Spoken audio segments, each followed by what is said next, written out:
Hey guys, this is Crap Hunter, and welcome back to World of Tanks, woo!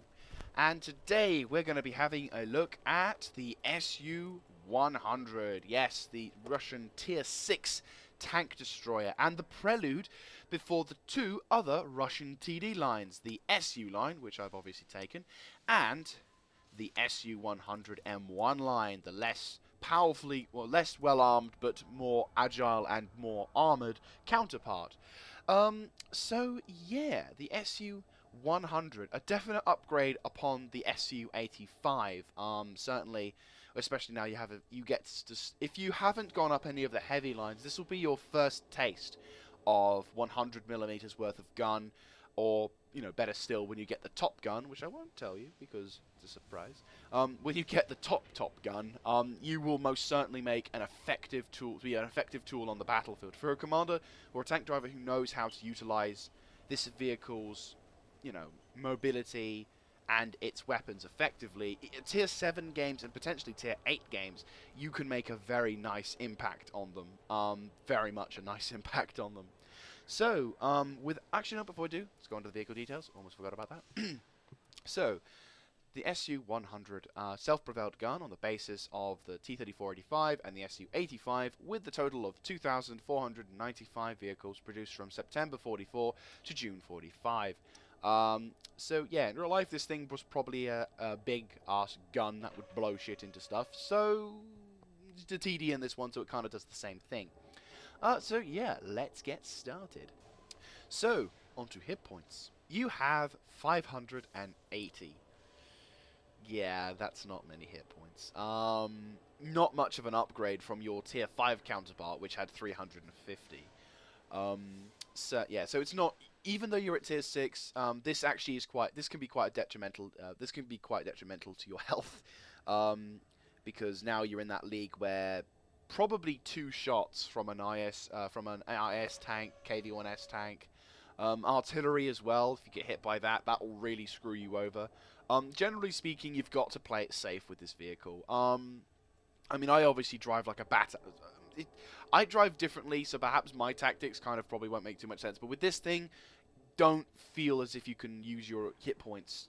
You can't. You have to spend them wisely.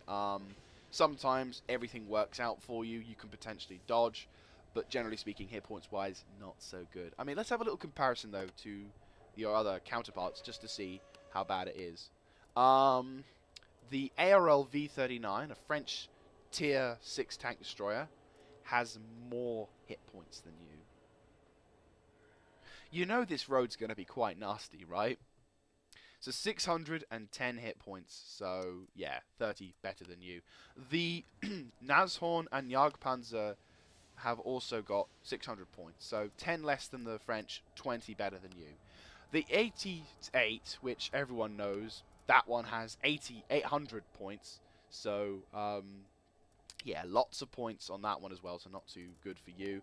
Now it might show less here because this thing is, from this perspective, this thing is stock, so I haven't got it.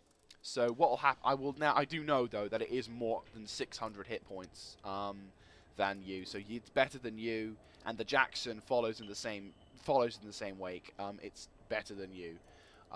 So yeah, not too good on that one. So unfortunately, the SU-100 has a big disadvantage when it comes to hit points, and it's not a good thing. It's not too good at all. But yeah, you're a TD. You're not going to expect a crap ton of hit points. But in comparison to your tier 6 counterparts, you are certainly at the bottom of the list when it comes to stuff like that.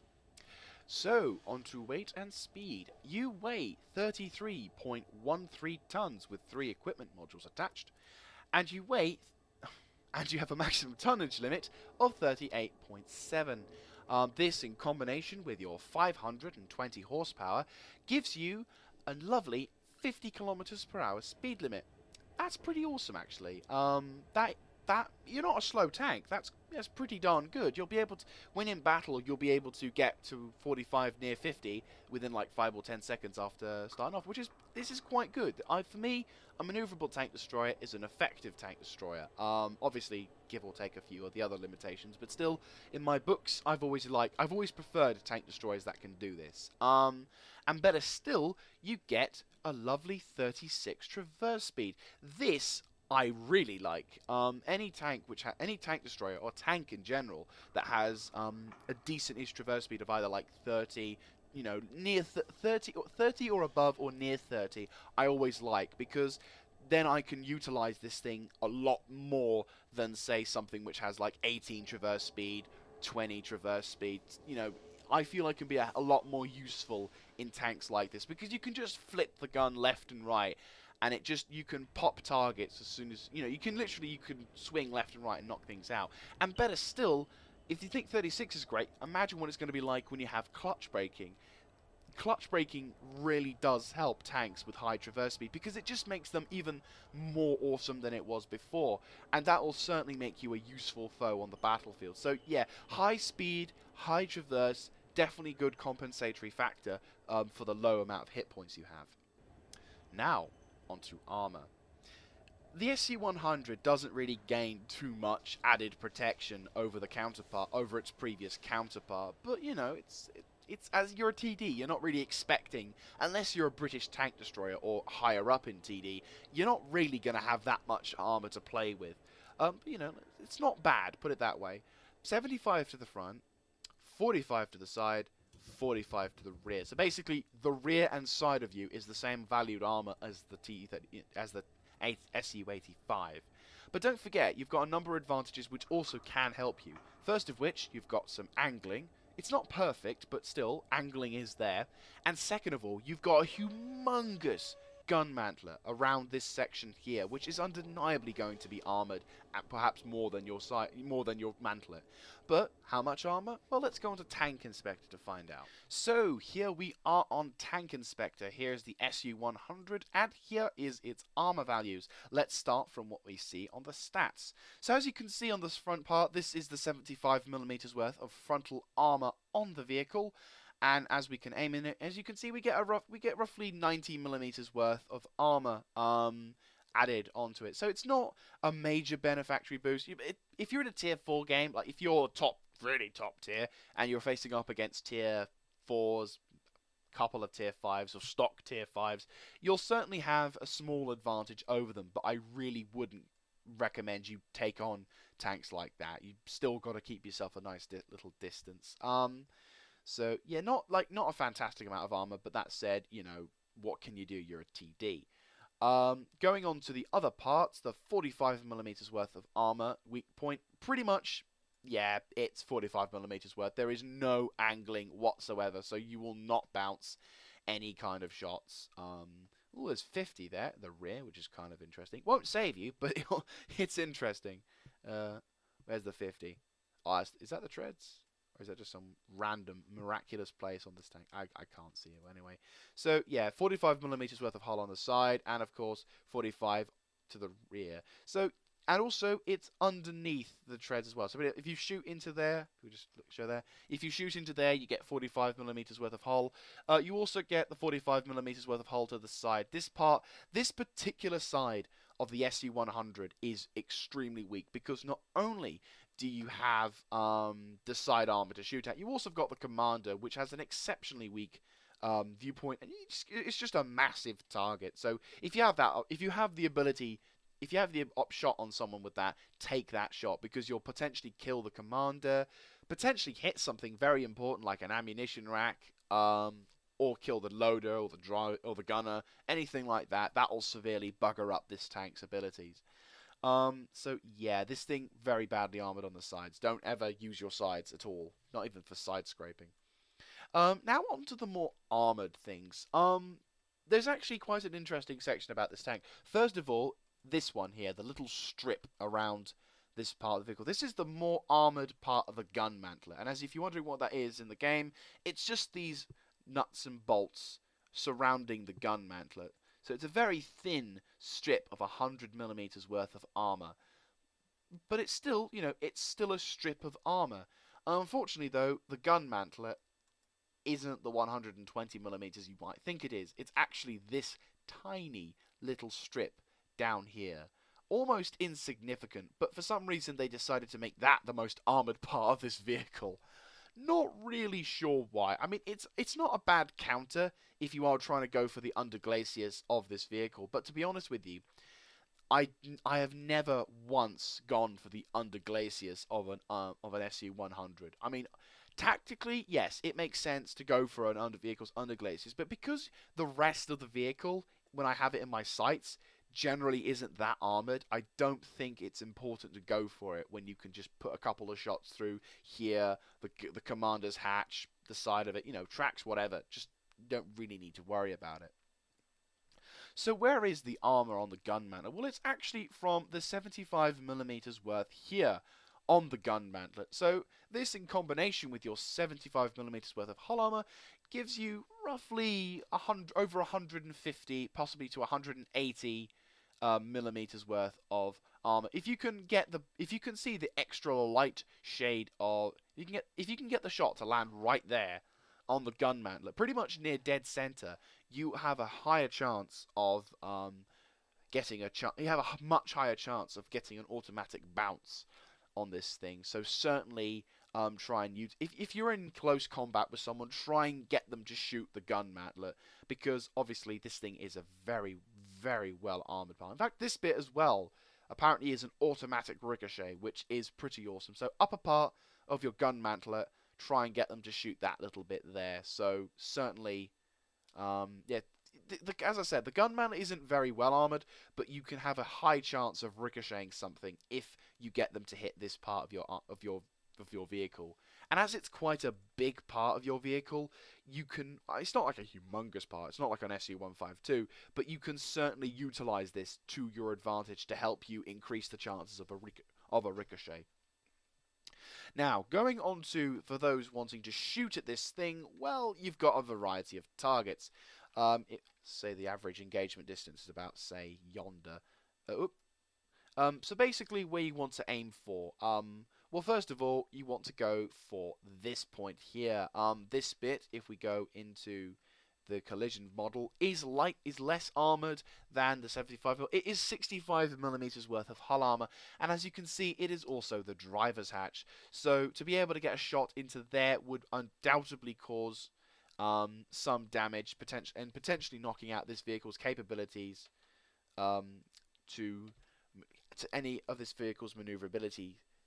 Now, you also have, of course, this bit, the commander's hatch. You can, as I said before, you can undeniably hit the commander, do damage to him, potentially killing a gunner, potentially killing a loader. Very much buggering up this vehicle. Another big weakness of this vehicle, of course, is anywhere really around the mantlet. Anywhere around it, try and get it in there. You'll undeniably you'll have a much higher chance of penetration and damage, and you'll be able to get a nice kill at the end. A good tactic, of course, would be to knock out this vehicle's treads and go round the side to the rear, because this region, of course, is where the engine is, and you have a good chance of setting him on light around this section here. But like I said, if you're not really in a position to knock his treads out, just focus around those 3 points: the hull armor, the driver's hatch, or the commander's cupola. So yeah, try doing those shots around there. Don't go for the underglaciers. If he's below you, hasn't spotted you, then by all means try and go for the underglaciers. But if you're having trouble, if you want to try and get this guy, and that will be the only time where I would ever possibly think using the underglaciers as a target would be a good idea. But that's my opinion. I'm sure that you guys have got other plans for it. But yeah, most armored part, this section, don't bother to shoot. But everywhere else, pretty much go for it, really. This thing is not very well armored at all. Anyway, guys, I'll take you back to the World of Tanks stuff now. Now, on to view range and signal range. And for once, the Russians aren't actually doing too bad with view range, as you have 350. A major improvement over the last one. Yeah, a pretty decent view range for a tier 6 tank destroyer. As you're Russian, that's the bit that surprises me the most. But you know, let's have a little comparison with the other tier 6 tank, close-topped tier 6 tank destroyers to find out. Right, so let's go to Le Français. The ARL V39 has 350, so the same as you. The Jagdpanzer IV has 350 as well, so is as good as you. What about the 88? Well, it's actually worse than you, only 330. I don't think I can compare the American Hellcat or Jackson because both of those are open-topped. So, yeah. To my knowledge, they are open-topped. So, yeah, this is actually quite decent. You are on the higher leagues of closed top tier 6 tank destroyers, which is pretty good. You're not like slumbering behind, which certainly will make you a useful foe against either your tier 6 counterpart heavies or your tier 7 counterpart vehicles as well. So you're not going to have difficulty seeing them. Of course, however, you do suffer in the sense of radio range. You have a tier 8 radio, but you get a really bad signal range of 525. Yeah, you haven't really got a decent radio at all. Yeah, well, you know, you can't have your cake and eat it. Certainly have the cake, but unfortunately we're not allowed to eat it. Let's have a little comparison to your tier 6 counterparts. So the ARL V39, what do they get? Well, they get a tier 9 radio, which gives them 710, the equivalent of a FUG 12. So they get a lovely, they get that, which is pretty frustrating. So your French are better than you in radio range. They seem to beat us a lot in radio range. The Jagdpanzer IV gets the FUG 7 though, which only gives them 415. So you are actually better than this. Now that said, to be better than the Jagdpanzer IV as of late, it's not that hard. But still, you're better than Germany at this respect. The 88. Let's have a look, see what your radio you get. You get a tier 8 radio, but it's 550, so 25 better than you. The Yanks, with their Jackson and Hellcat, they get a tier 10 radio, which is 750. Bugger! So the Yanks get a very nice advantage over you. The Jackson as well gets a 615 radio range, so better than you by a fair amount. Not as much as the Hellcat, jeez. Yeah, so while you're not like Germany being at the lower end of the spectrum completely, you're not really going to be able to keep. You're going to have to stay in touch. You're going to have to either keep close to your friends or have someone in your platoon, if you are in a platoon, report how things are going for you. Because on some maps you will find it difficult to keep in contact with a fair amount of your counterparts. So yeah, that can be quite an issue, especially if your opposing team is trying to flank you. Yeah, that can be quite disadvantaged. But still, not too bad on view range, just not so good on signal range. Now, on to my favourite part of any review, the gun. Now, as the name suggests, the SU-100 does get a 100mm worth of gun. But it's not the top gun. You're smiling, aren't you? You are smiling, I can tell. You're just, your evil devil side is going, I know what he's going to say now. And your good side is like, oh, shit. We're going to be evil for a while now, aren't we? I'll just show you. For any of you out there who know or have already used this vehicle, this is probably your favourite part and my favourite part of this vehicle. Boing! Bask in its glory. You have a KV-1S gun and you can fire faster than it. This is amazing. It is, of course, the D2 5S 122mm worth of gun. It has a 175mm worth of penetration, 390 damage, 0.43 accuracy, and a very terrible 2.9 second aiming time. Okay, this thing is flawed because it's terrible accuracy and terrible aiming time, but that said, you do 390 damage at tier 6. This is a very effective tank destroyer, and you can be a royal pain in the arse to any tier 8 tank with this gun. But let's not detract from the guns that you'll have to go through in order to reach this bit. So, if you went through the SU-85 and used the 85 and the other 85mm, so those two guns there, if you researched those, didn't bother to research that because that's just a waste of time, research those two guns, you go onto the SU-100, you'll be happy to note that both of these guns will be there as well. If you research the top 85mm gun, this will be your first gun that you can utilize in the SU-100. It's a very decent 85mm worth of gun. 10.53 rounds a minute, 144 pen, 180 damage, and 0.34 accuracy with a 2.3 second aiming time. As a stock gun, this is perfect for a stock gun. This is brilliant. This thing will actually help you a lot getting through the tank, especially when you're getting for the treads and the gun. Preferably get the treads, engine to a degree, because this thing helps you a lot. Don't forget, crappy armor, need the speed. So tracks, engine, and gun, or tracks, gun, then engine, either way. This is not a bad gun for a stock engine tank. Then you got this gun, the 100mm D10S, a major upgrade over the 85mm, less firing rate, but much better penetration on a standard shell, much better damage than the previous gun. Less accuracy, but the same aiming time.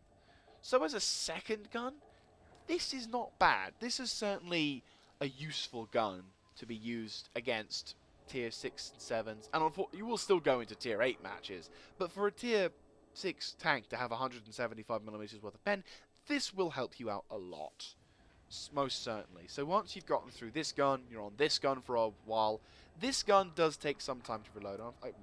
I wish I could figure out how you could see the research price on this thing, but unfortunately it won't show. But yeah, after a while of researching this gun, you will finally get this gun, the D25S, and it is an absolute dream to work with in combat. It is just absolute brilliance, and most certainly, it's certainly a lot of fun to have, especially in a tier 6 game, because you'll just do so much damage to your opponent, and you have the extra maneuverability and you'll have the maneuverability and speed to be able to get out of there before he gets shots on you. This is how awesome this vehicle is. The gun is just brilliant. I can't help but tell how much this thing is brilliant, because it works so well. And even if you're lower tiered, you still get the advantages of this gun. It still works pretty darn well for you. You know, much, much, much better than your tier 5 counterpart. This is just, oh, love it. I absolutely love this vehicle. I would say the mobility is a strength of this vehicle, but the main utmost strength is this gun, because otherwise you would really struggle. I mean, you could still do well with the 100mm gun, but it wouldn't be a great tank if it didn't have this gun. So yeah, absolutely brilliant gun. Certainly recommend you getting, if you are thinking on going up the SU-100 line, this is a very good reason to get up there. So yeah, fantastic gun. Now onto equipment and crew skills. For this vehicle, this is basically where I talk to you guys about what equipment I would recommend and what crew skills I would recommend. Now, note for the crew, I haven't got 100% crew on this because the crew that was 100% on this got transferred over to the SU series. So I don't have 100% there, but we'll just pretend that we've just unlocked the SU from here. But anyway, onto equipment first. And now obviously with this thing, you will undeniably need a medium caliber gun rammer, which is actually 200,000 credits, so it's not too expensive. For the second crew module, I would recommend also getting improved ventilation class 2. Once again, it's cheap, so it's only 150,000 credits, so certainly two really cheap, nice items. For the third one, obviously it is up to you, but obviously I'll recommend, it is what I will recommend. The most expensive thing you will probably ever have to worry about buying on this thing is an enhanced gun laying drive. This basically will help you reduce the amount of aiming time you have, and because you have a 2.9 second aiming time when that goes off, or when you're getting that into position, I would highly recommend you get this because it does help out a lot. Yes, he says plus 10 to aiming speed. It will help you reduce that time it takes to aim and hopefully save you from getting killed from someone who's aiming at you, or you can help your team out much faster. But for second recommendations, if you don't want to use the enhanced gun laying drive, you can also opt to get a binocular telescope. This would be my number 2 recommendation, because not only does the binocular telescope assist you when it comes to being still for a few seconds and provides that extra amount of view range, it's also not a complex equipment, because stuff like the enhanced gun laying drive basically mean that you can't take it off once you've put it on. Unless you have gold, which I do use. I'm using for this one, and I use for other occasions, because 500,000 credits for me takes too long, and I'd rather just spend 10 gold. But if you can't, you've got to be very conscious of the fact that when you get something like an enhanced gun laying drive, you can destroy it, but there's like 500,000 credits going down the drain. So yeah, don't do that. Yeah, so the binocular telescope, you don't have to worry about getting a fancy pants demount. Actually, it actually shows the symbol here as well. But anyway, so yeah, binocular telescope will help your view range out a lot. The third recommendation for you would be a medium spall liner.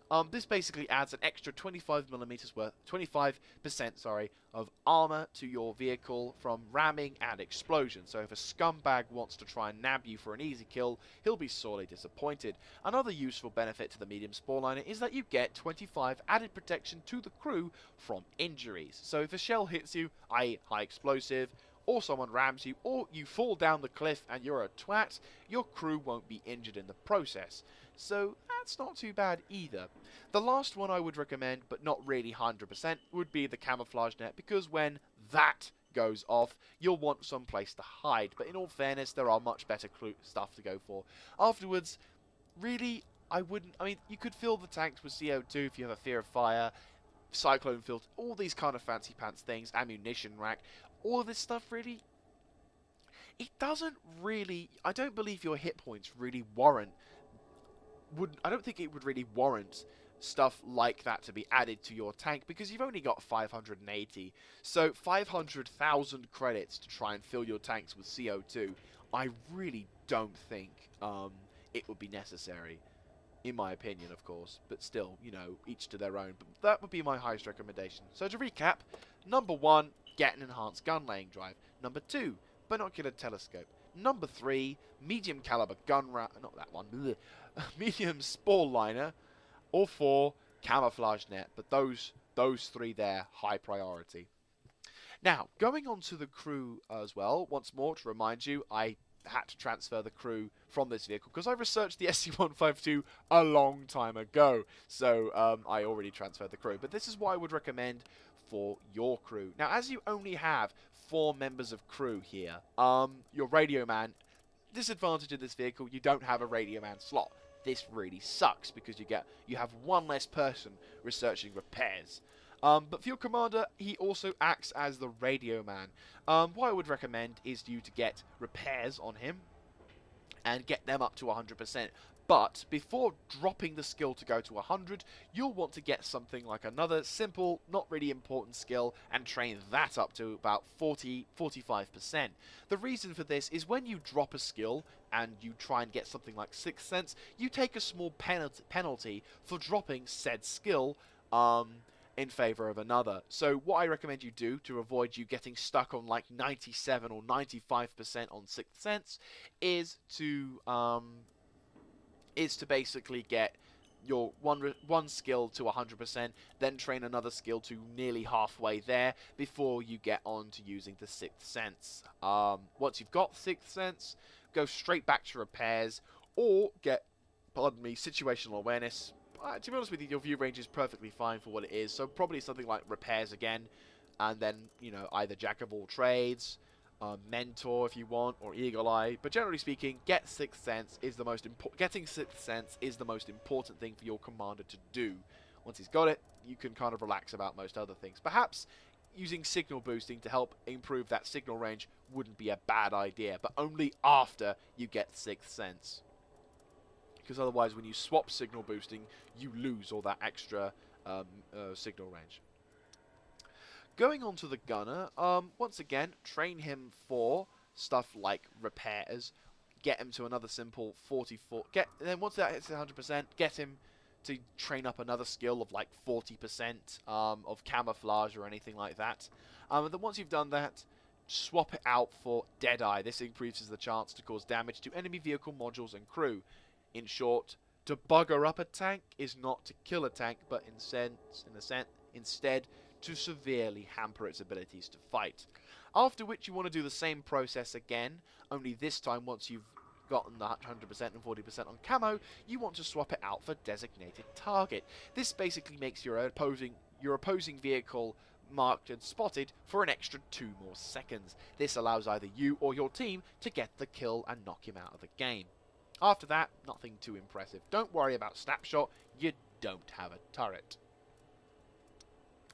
For your driver will actually have will not have repairs, camo or anything. Instead, you will give him clutch braking, and you will not drop any of the skills. Get clutch braking, and that will make it so much easier, because your incredible traverse speed will be even more improved with this clutch braking. Even more improved. I don't think that even works. Will be even better with clutch braking. There we go. To be honest with you, there's a bit of a choice here. I think, to be honest with you, given the fact that you're a TD, off-road driving would be the next highly recommended skill to get, as it improves your ability. It adds to your mobility and traverse, which is brilliant, and adds an extra bit of acceleration. Huzzah! Then smooth ride isn't.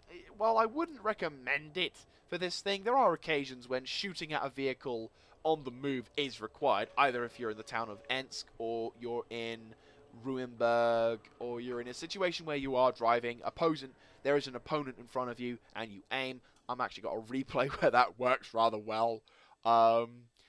You may consider this as a good idea, but if you don't really feel that you're going to move too much with this vehicle, just get repairs, get camo. Like once you've researched those 2 skills first, I will not have any dropping of the skills beforehand. Once you've researched those 2 skills, get yourself some repairs, get them to 100%, then put them on 40, then drop it down to get preventative maintenance, as it is a perk that reduces the chance of you getting fire on your vehicle. So it's a free measure, you don't have to pay any credits towards it, it works out fine. Your loader will need to get repairs to 100%, then another 40% on the next skill, then drop it for safe stowage. This basically increases the ammo rack durability and just saves you from having to buy a £500,000 worth of equipment. And then afterwards, do the same process and then swap it out for adrenaline rush. This basically accelerates the gun loading of the vehicle if you have less than 10% of your hit points. As you are low on hit points, you may elect to do this option first before getting safe stowage, but either way, both are important. Probably this a little bit as you are hit points lower, but like I said, it's up to you really. But still, very useful, increases your firing rate, and think about it, that firing faster, oh boy, that would be awesome. So, now that we've talked enough about the SU-100, let's talk about some gameplay. There will be 1 replay, or perhaps 2. I don't know how many replays I've got of this thing, but I guarantee that there is going to be 1 awesome replay of this thing when it works absolutely beautifully, and there may be a live play of this vehicle, of a game. So you'll have 1 victory regardless, perhaps 2 victories if we're lucky. Anyway, I'll see you in the replay, guys. And we're back, and we are on a pretty good tier 6 battle in Ensk. It is a confrontation game. I'm in my SU-100, and yeah, it's one of my. This could possibly be one of my favorite maps now. It's got a good mix of both town and. I'd say it's more focused on the town, but it's still quite an awesome map. So we're quite low tiered, even though we're tier 6, and that's kind of how it's going to be with you when you're driving this thing. It's not going to be ridiculously high tiered at the best of times, but if you are in a tier 6 match, don't forget you've got a massive gun to compromise. Now, this T1 Heavy does a really stupid thing and goes down the 1 line, which you should never do. So I take advantage, and whoop, there's the first kill. Like I said, I am a hyper-aggressive tank destroyer at times, so I'm kind of electing to see which way I should go, left or right. Taking my time, waiting for backup to arrive. Moving in, allowing the SU-100 on my team to make a push. I make a slight bodge up and hit the wall. He decides to go all Rambo, but then I spot the Hellcat and boop, there's the second kill. So that smooth ride may be kind of a good idea to have for you in case stuff does go wrong. So now we've got most of the left-hand side of the map. Now this is where I kind of make a bit of a cocky-ass move. I shoot, I aim, bang, he gets me right there, which does do effect damage to my tracks. I'm less hyper-aggressive now because I've taken one shot. And as you can see, that one shot from the M6 nearly drains me to half of my health. So it's something you have to be careful about when you're in combat. So I basically move up to see what's going on, see if I can get a shot in. There's the Jackson. Fire! I'm very lucky to get a rear side shot on him, I believe, because I wasn't able to get a shot on him. And our team is just slowly massacring this left-hand line. Complete and utter massacre. I'm keeping my eyes peeled for targets on right side in case they do decide to try and push the right, as there is only one vehicle. But it looks like, it soon pretty much looks like we've dominated this side, and our forces are now going to push in. So, once again, the tracks go rolling. T1 heavy in the background, fire! Another lucky shot to knock him down. Doesn't actually show in the replay section how many seconds of reload you have, but roughly about 11 or 10 seconds. I get a nice rear shot on the end of Jackson, and fire! Nice into the engine. And not a kill, but I'll take it. Considering that it's pretty much a massacre, and I was a bit like trying to get as much damage as possible. So at this point the game is pretty much in the bag, but there is still a contingent of enemy tankers over there, primarily fixing that position. So we're running across the treads as much as possible, trying to get across. Be aware of the fact that these trains can cause some problems and can get you to, slow down real fast. So always be aware of that. The M6, I'm trying desperately to move. This thing is not so, super wicked fast, but I get another kill.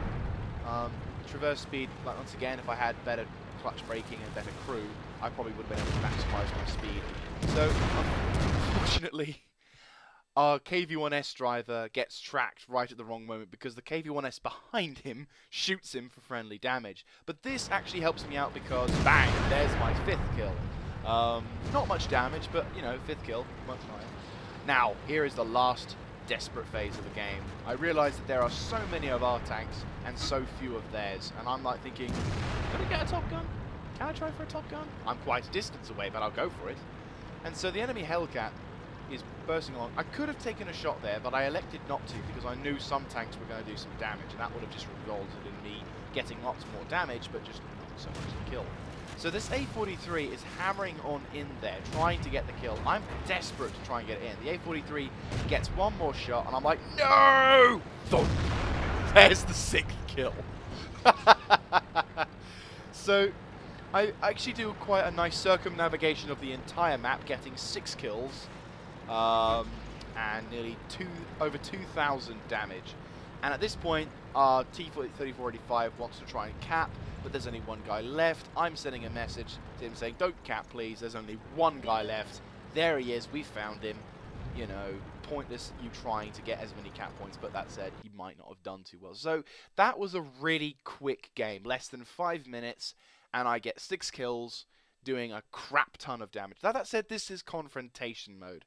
I'll probably make a video about it at some point in the future, but it's not as good as it cracked up to be, in my opinion, at least. But anyway, let's get back to other videos or replays of the SU-100. So as you can see, the victory here, we had a pretty decent. We got high caliber, obviously, and we got first class and Top Gun. The team scores were, if we go to damage, I did the most damage in that by about 800 points more than my closest counterpart, and we got a base experience of 1,025, so quite a nice core of experience on that one. So yeah, the SU-100 in some games, you control the enemy team so hard with this. And we're back on a live play, and we're actually pretty well tiered once again. We've been very fortuitous today.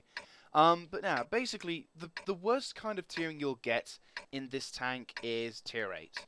But like I said, with the 122mm gun, you'll be able to comfortably engage tier 8 tanks. Obviously, from a distance, you're not that dumb.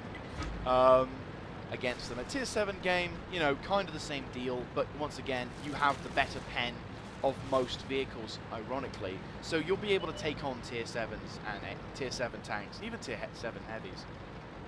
So at the moment we're playing Encounter on Murovanka. Our ELC scout has done a fantastic job in spotting a majority of the enemy heavies. And so what I'm going to do now is I'm just going to get onto that hill before we can do anything else. So our artillery should be able to have some fun times for the moment. KV-1S, of course, is our priority because he is the biggest of damage dealers, and it looks like he has the top gun. So it's always important to knock out the guys with the bigger guns, not those with the lower tiers.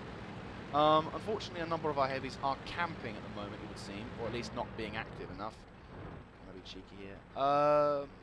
It's a bit laggy, unfortunately. Can I have a shots in? We are doing a fair amount of damage to the enemy team, and you'll notice the that the gun dispersion, well, the gun traverse is quite large. To be honest with you, it's not too bad. It's certainly not a Hetzer or a flak bus for sure. Right, enemy M6 is now attempting to push through. I'm going to see if I can get a little cheeky shot in. Very laggy conditions, unfortunately. I do apologise to these guys. And fire. Nice side shot into him. There's the VK3001D. Kind of important we take him out. And also, it's a nice damage dealer. Well, I say nice damage. Bang!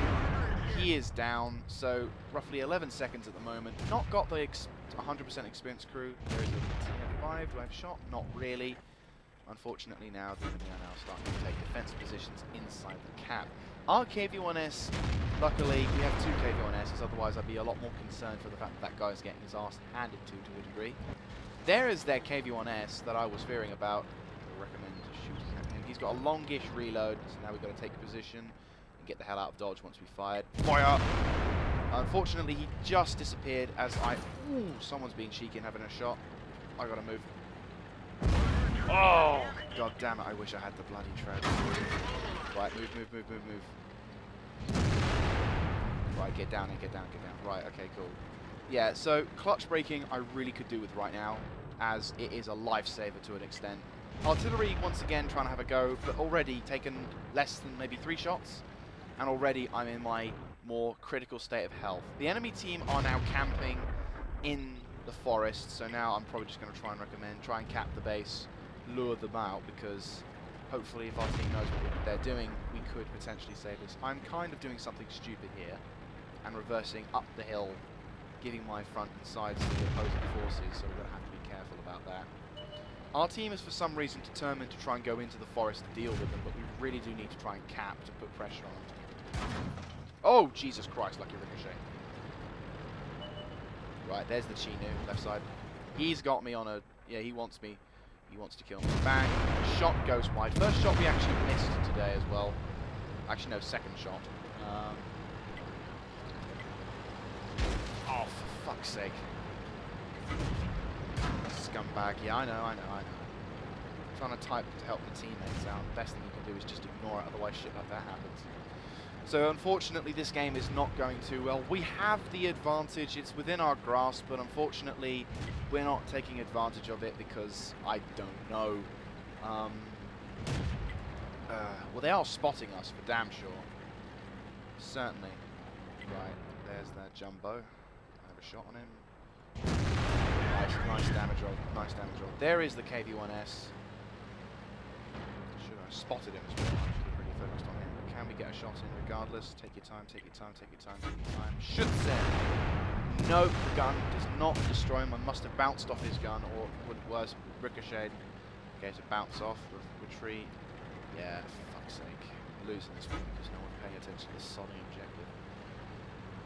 Right, okay, so our KV-1S is now dead. We've lost both of our KV-1Ss, and now we've lost the advantage, so we're going to have to work extra hard to regain it. Not too happy with our team at the moment. We were in a very advantageous position. The enemy team were taking too long to set themselves up in the forest, but our team actually walked into the forest with the expectation that the enemy would just fall apart, and that doesn't happen. So rather than play to the strengths of this map and the choice of this map, now we've got no choice but to try and salvage an already desperate situation. You fall back. Now I can actually type and not be shot at. Move clutch. Nope, missed. Should have aimed. Just going first person sometimes. Oh, no, no chance. Right, I've got like 18 shots left to pull back so that we can't be spotted because I don't have Sixth Sense as of yet. In a sense, we're kind of now waiting for the inevitable, one of them trying to move up and cap. Unfortunately, I haven't got much hit points. This is where having not much hit points really can cause problems for you, because unless you've got someone to help support you, like if you've got a platoon mate with you or anything, the likelihood is we're not really going to be able to win this one. It's frustrating, because a simple shot here and there, if I... Alright, there's the KV-1S. If we can try and get a kill on him, that would be fantastic. ELC trying to have a go at us for failing. I wanted to move up into the cap, but I'm not really going to have a go at it. I'm not even going to reply in comment, because at the moment we're playing. Though sometimes I do wish I could just slap some of them and say, well, you know, it would be nice if our team actually grew a pair and went for the objective rather than going for the kill. The American jumbo tank is there. The Chinokai does a good job in destroying him. We're kind of equal now, but we have certainly not got the advantage. If I had more hit points, I'd be a little bit more adventurous in scouting out the area. Nah, don't even bother. We should have just ignored the forest. Right, so our artillery is trying to probably spot their artillery and get them for it. There's that Hellcat. Hellcat could be a little bit more hyper-aggressive. Right, there's their Type 58. If I could kill him, that would be fantastic. I don't believe I've got a shot on him at the current moment. Yeah, he is taking damage. He is starting to come into the open. Take your time. Shit! God fucking damn it. Sorry for swearing, guys. Very close game. Shit. Can I fire a shot? Blind. Nope.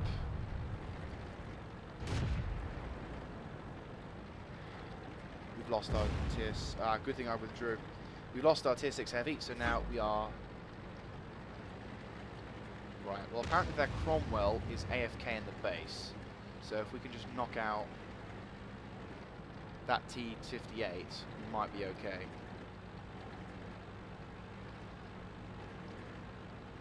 The Hellcat is also stock, yeah, 570.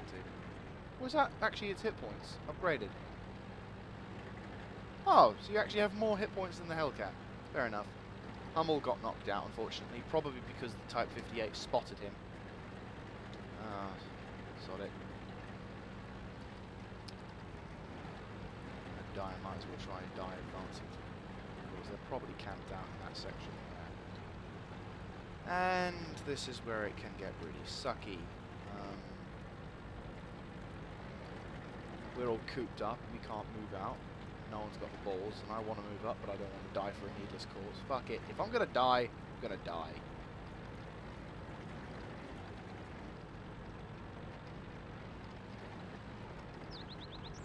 Not helping the fact that my frames is low, but... Right, there's one of their TDs. Hopefully I haven't been spotted.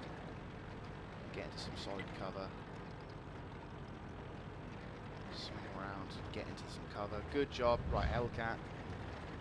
He's there. He probably knows I'm there, but he's taking some fire from the enemy other tanks. I'm not going to move out too far. Grill knocks out this guy. Hellcat's been a very good scout, spotting all of our dudes. Now I've got to just get a shot into this Hellcat and knock him out. And I ammo rack him. Brilliant.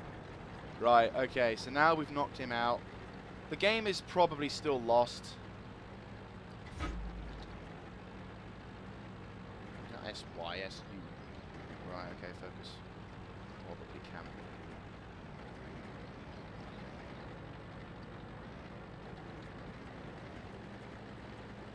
Don't think it would be a wise idea to cap now, as the game is just so far gone. Right, the VK could push up. I want to try and see if I can get a decent-ish view on the top without destroying any of it. If we can push across that field, get into position.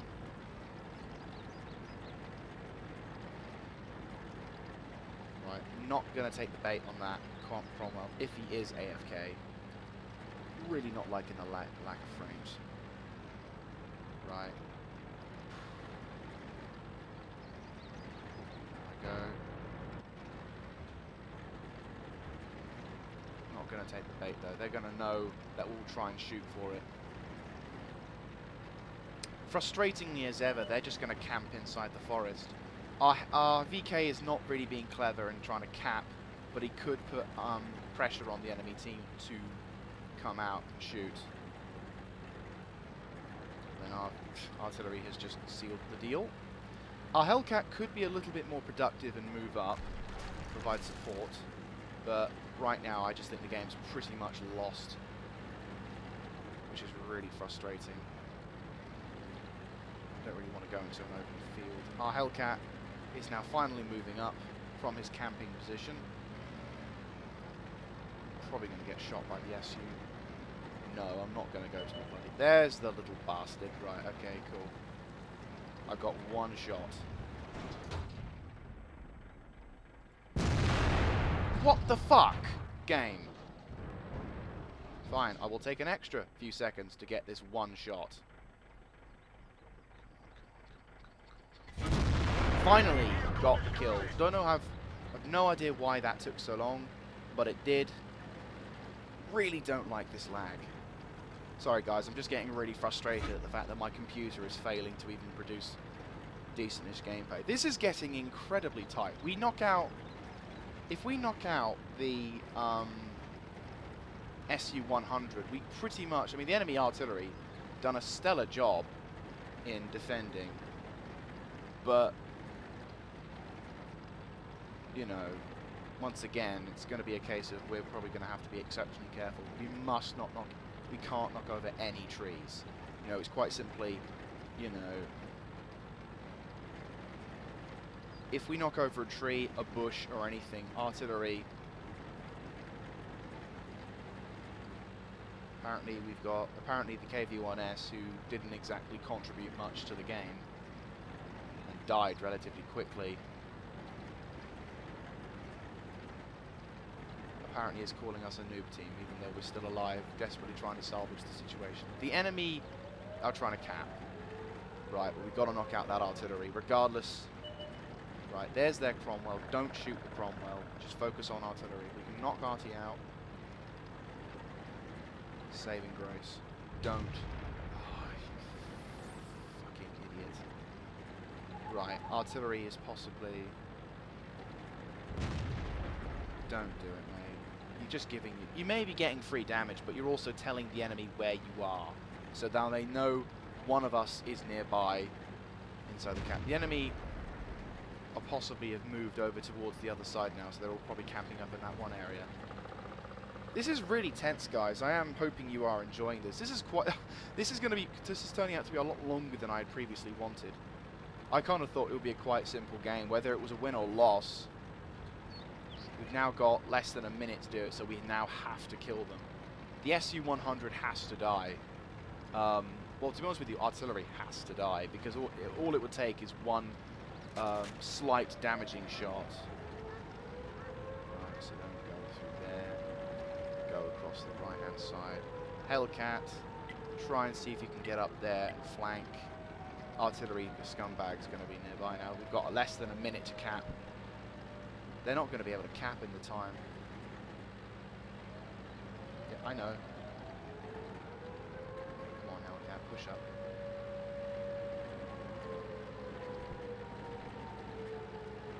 Right now, I don't need you to practice.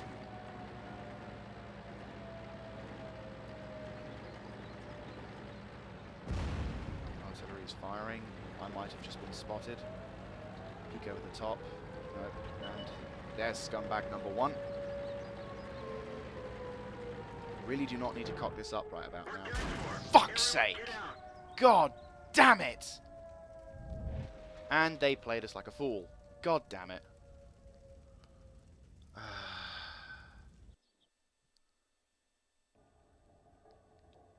Damn it. Oh, that really is disappointing. Right there. Disappointing, Vic. Oh, well played to our opposing team. They well played to them. They did certainly a good job. They did a much better job than we did. I mean, I did what I could for the team, you know, but I guess some days you have really good games where you win. Well done, Gringo. Lots of damage there. Anyway, no, well played to our opposing team. Really good players. Well, to be honest with you, they kind of camped at first and kind of gave us the advantage because we could have gone into the cap, started to cap, put pressure on them to come out of the forest where they were hiding, making us control the engagement. But unfortunately, they played us like a harp at the end, desperately trying to get in to do something, and unfortunately, we both got pinned. Both got pinned down and destroyed. I'm going to be honest with you though. My team, what idiots! Most of them charging into the forest to get a quick kill is absolutely retarded. You know, it's like, no, they're camping, go to the cap. Force them out, then you get your reward. It's a shame that that had to happen. I was hoping we could get a nice, cold, quick victory, but I guess you can't win all of them. But still, mightily disappointed in my team because clearly they sucked badly, regardless of what they said, you know. So, yeah, unfortunately that game was not to be ours, but we had a good game in the first replay, so it's not too important. And to be honest with you, that's the review. So the SU-100, a fantastic machine when your team works, and certainly a useful tank to have, especially when it comes to multiple engagements like that.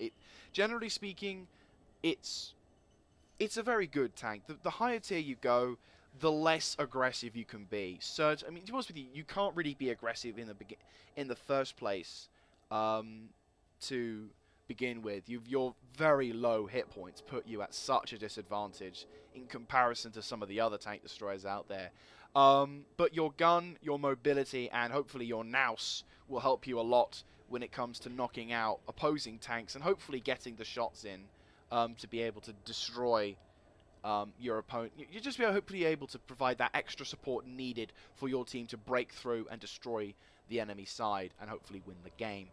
So that's about it for this video, guys. Thank you very much for watching. If you like this kind of content, feel free to let me know by typing in the comment section down below, clicking on the like button, and of course subscribing to the channel. Any kind of feedback or anything like that, feel free to let me know as well. Like if you liked how I commentated about certain things or I talked a bit too much here and there. If you yourself are a YouTuber or World of Tanker who has any kind of hints and tips that I could use, feel free to let me know in the comment section down below as well. Apart from that though, this is Crap Hunter signing out, and I'll catch you next time.